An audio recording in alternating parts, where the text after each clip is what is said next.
Radio CRD. Radio CRD.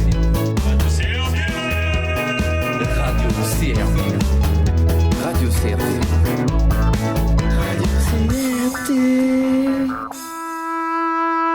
Bonsoir et bienvenue sur Radio CRD. Radio CRD. Radio. Radio CRD, Conservatoire. Ah, c'est un acronyme, CRD. C'est un acronyme, ça veut dire Conservatoire à rayonnement départemental. D'accord. Alors, bienvenue à Radio Conservatoire à rayonnement départemental de la GPSEO. Ce soir, on va parler d'un sujet musical, bien sûr, que les jeunes adorent, puisqu'on va parler aujourd'hui de la musique répétitive. Répétitive. Alors, pour parler de la musique répétitive avec nous, nous avons un spécialiste. J'ai nommé Monsieur Valentin. Alors, Monsieur Valentin, on peut vous appeler Monsieur Valentin? Oui, tout à fait. Merci. Alors, vous avez écrit une myriade, plus de 3000 livres, je crois, sur la musique répétitive, dont le dernier, Musique répétitive et cuisine végétarienne, s'est vendu à plus de 10 exemplaires, je crois. Alors, c'est considérable. 10 millions. N'est-ce pas? Non, pas exactement. Non, c'est-à-dire, ça s'est vendu à moins? Non. Donc même si j'apprécie énormément la musique minimaliste, je n'ai pas encore écrit de livre sur le sujet. Autant pour moi. C'est mon collègue qui m'avait... Tu m'avais dit qu'il... C'était peut-être sur Ville. C'est quoi? Gibizo. D'accord. C'est sérieux. C'est pas grave. On reprend. Alors, présenter la musique répétitive, plutôt... Oui, pour les alors, auditrices. tout à fait. Donc la musique minimaliste, c'est un courant musical qui est né grosso modo dans les années 60 et qui a consisté en une table rase de la musique contemporaine ultra-moderne qui était pratiquée à l'époque. En gros, ils ont dit, bon, ce que fait Pierre Boulez, ce que fait Xenakis, etc., c'est très sympa, mais nous, on veut faire quelque chose avec plus de base musicale, donc de la pulsation, des mélodies, des éléments qui se répètent. Et au tout début, ils ont été sur des choses super répétitives. Par exemple, dans la pièce Pianophase de Steve Reich, donc qui est un compositeur américain toujours vivant, eh bien, on a... Salut Steve, on le salue. Oui, tout à fait. Salut Il nous Steve. écoute sûrement, il est abonné, je crois, à la chaîne. Très certainement, effectivement. Et donc, dans cette pièce Pianophase, qui est pour 2 pianos, il y a un même motif de 4 notes, la si ré mi, qui se répète de manière quasi infinie pendant 6 minutes complètes. Donc ça fait ça.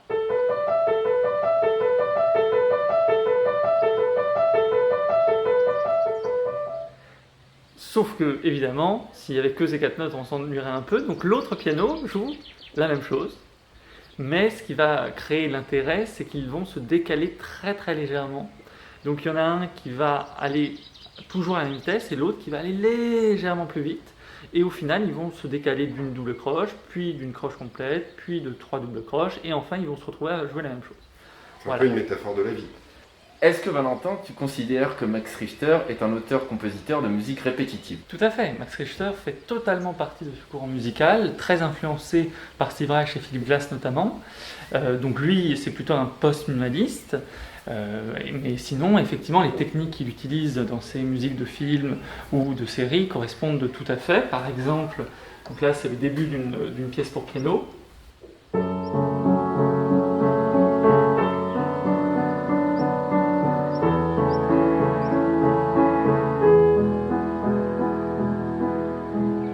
Et ça se continue comme ça tout le temps.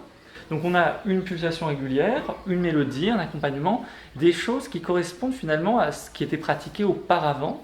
Alors là, c'est très simple, presque simpliste. Il y a des compositions minimalistes qui peuvent être très complexes, très longues, avec beaucoup d'instruments.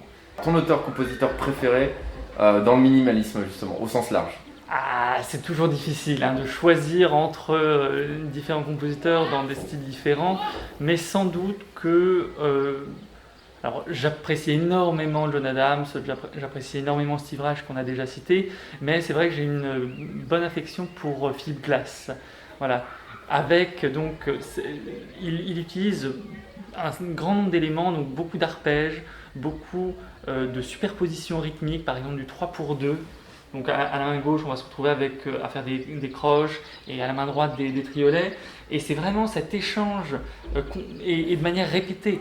Contrairement aux hypermodernes qui pouvaient faire des superpositions rythmiques, mais ils en faisaient une, puis ils passaient à une autre, etc. Là, la ténacité de Philip Glass, qui vraiment répète, voilà, je l'apprécie beaucoup, sachant que dans que progressivement, il a fait des compositeurs de plus en plus intéressants, de plus en plus complexes. Mais c'est vraiment, voilà, c'est un compositeur que j'apprécie particulièrement. Salut Philippe. On va faire une petite pause ludique. On a fait un micro au couloir, où on est allé dans les couloirs du Conservatoire rayonnement départemental de la Grand Paris Seine-et-Oise pour demander aux élèves ce qu'ils pensaient de la musique répétitive. Avec des petites questions, on essaye d'aller au fond des choses, on écoute ça et on se retrouve tout de suite. Jingle.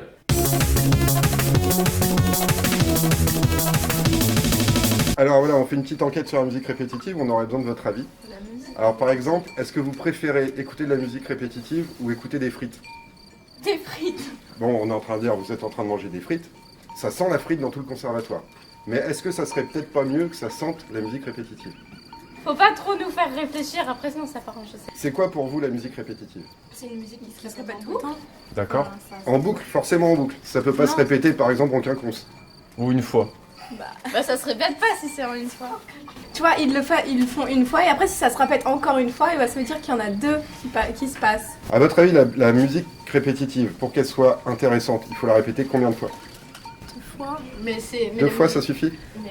Tu peux le répéter, ça dépend de ce que 2 c'est. fois. Tu peux le répéter? 2 fois. Alors, est-ce que tu crois que là, t'as été plus intéressante? Non. La musique répétitive, sur une échelle de 1 à 100, c'est combien à ton avis? Je sais pas. Tu sais pas? C'est plutôt entre 2 et 80 ou plutôt entre 33 et 35? Je comprends pas la question. Alors, Bon, on attends. va répéter. La musique répétitive, selon toi, c'est quoi la différence? Rien.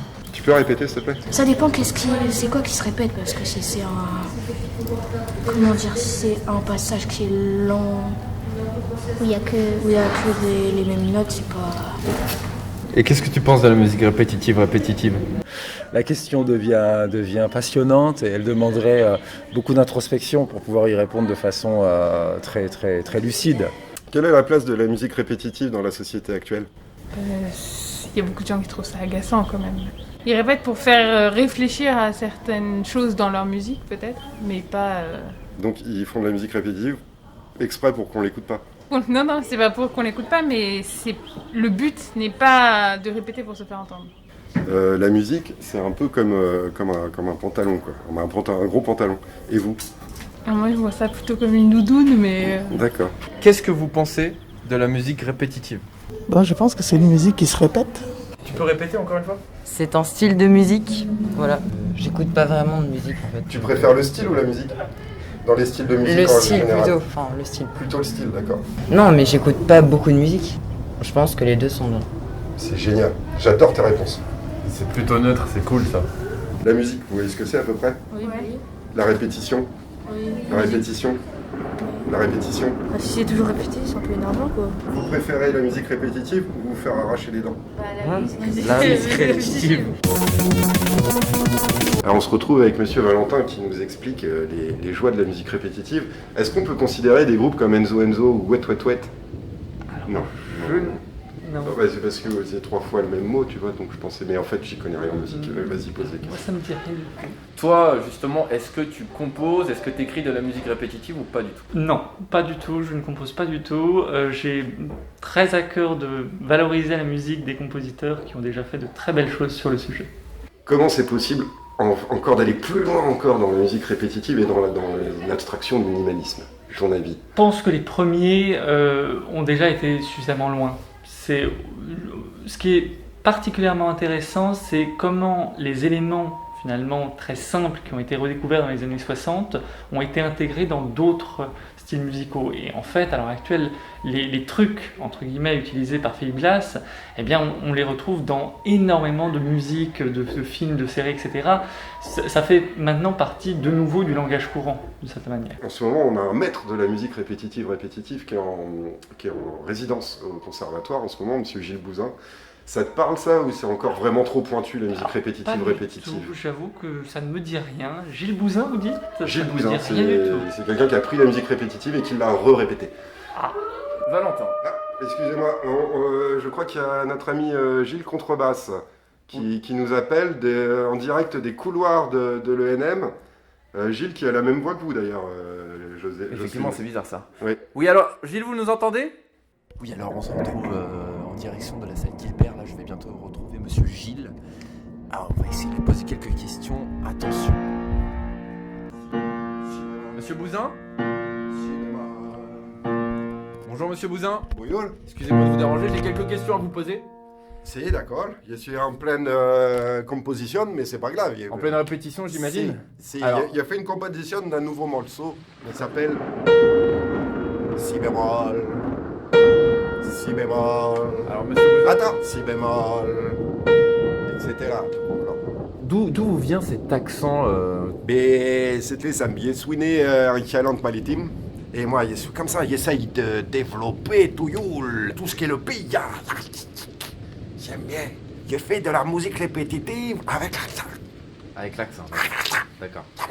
Et alors justement, je vais rebondir sur ça. Si. La musique répétitive, qu'est-ce que ça représente pour vous aujourd'hui? Tu connais la musique répétitive? Plus ou moins. C'est quelque chose que j'aime beaucoup depuis tout petit. Et je me suis dit, musique répétitive, c'est bien. Mais je vais pas si loin, dans un monde moderne comme ça, qui est très oppressant. J'ai dit non, il faut répéter la répétition. 2 fois, 2. Si bémol. Si bémol. Oui, si bémol. Pendant 6 heures. Sauf que je me suis dit, 6 heures c'est bien, 12 heures, boum, c'est beaucoup mieux. Alors vous avez justement un public incroyable qui vous suit un peu partout. Dernièrement, vous avez Ils sont joué à l'Opéra Garnier, Tout devant à fait, à peu près 1000 personnes, je crois. Voilà. À l'Opéra Garnier, c'est assez, Voilà, assez ils sont incroyable. tous morts. Et ils sont tous morts, Les justement. 1000. Ah, Bah oui, c'était pas de chance. Mais le concert, moi, ça fait à peu près 3 ans que vous répétez la même répétition de musique. Si bémol. C'est le si bémol. Alors ce fameux si bémol, d'où vous vient-il? Si bémol, ça englobe la nature, la pollution, tout ce qui est politique et aussi les dents. On parle attention à les dents, les enfants. dents, ouais. Il faut se laver les dents 2 fois, 2. Qu'est-ce que vous souhaitez amener dans ce conservatoire grâce à la musique répétitive? C'est un conservatoire qui est très beau, très grand, très chatoyant, les gens. Mouah, il est amour les gens. Mais pourtant, il manque quelque chose. C'est 2 fois plus d'amour, 2 fois plus de musique. Les pétitions, est-ce que ça te dérange? Tiens, regarde, je te fais quelque chose de gentil. Tu dis, oh c'est bien. Je voudrais bien qu'il me le fasse. Les pétitions. En revanche, je te mets une claque comme ça. Ah, ça te plaît ou ça te plaît pas? Il était fait mal. Mais pourquoi vous faites ça là, Monsieur Gilles? C'est pour montrer l'esprit de la musique répétitive. Mais ça va pas ou quoi? Il était fait mal. Tu veux que je répète la douleur? Et voilà. Dans ta... Mais t'es malade, espèce de... Écoute, bien compris la musique répétitive. Mais non, j'ai pas compris ta musique répétitive. Tu feras pas les gens comme ça, Non, mais espèce de... on se calme. Mais je vais péter ta... Regarde. Aïe. Arrêtez. Comment je vais t'enfoncer mon doigt dans l'air? Alors merci Gilles Basse justement pour nous avoir partagé ce moment avec Gilles Bouzin. Gilles Bouzin, un sacré abruti après. Sacré abruti apparemment. Alors justement on va terminer sur une belle petite note, c'est pour le dire. Déjà je vous remercie Monsieur Valentin d'avoir participé à cette première Merci émission de beaucoup, Radio Valentin. Crédit. Alors Valentin, sur quelle note vous voulez finir? Alors je vais vous proposer une toute petite pièce de Tom Johnson, alors un extrait en fait de pièce. Donc Tom Johnson c'est un compositeur américain également, il y a aussi des minimalistes européens comme Bart Ruppert ou Henryk Górecki par exemple. Mais donc là, lui il adore les processus mathématiques, donc des fois des processus très complexes et des fois des trucs super simples. Et donc il a fait une pièce qui s'appelle les 88, référence aux 88 notes du piano. Et donc il a proposé plein de manières de les jouer, mais de manière mathématique. Donc là, je vais vous proposer une toute petite pièce où à gauche, je vais faire donc une note, à droite, 3 notes, donc 1 plus 3 égale 4, fois 22, ce qui va nous donner au final les 88 notes du piano.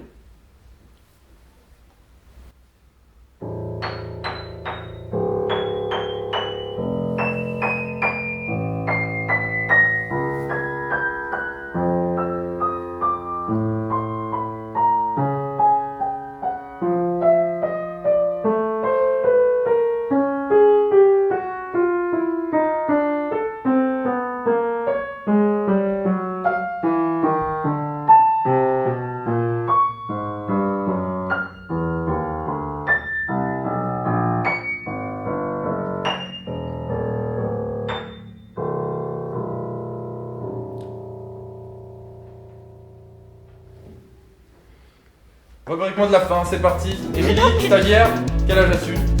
14 ans. Est-ce que tu peux nous dire un mot de la fin? Mot. Merci. Merci.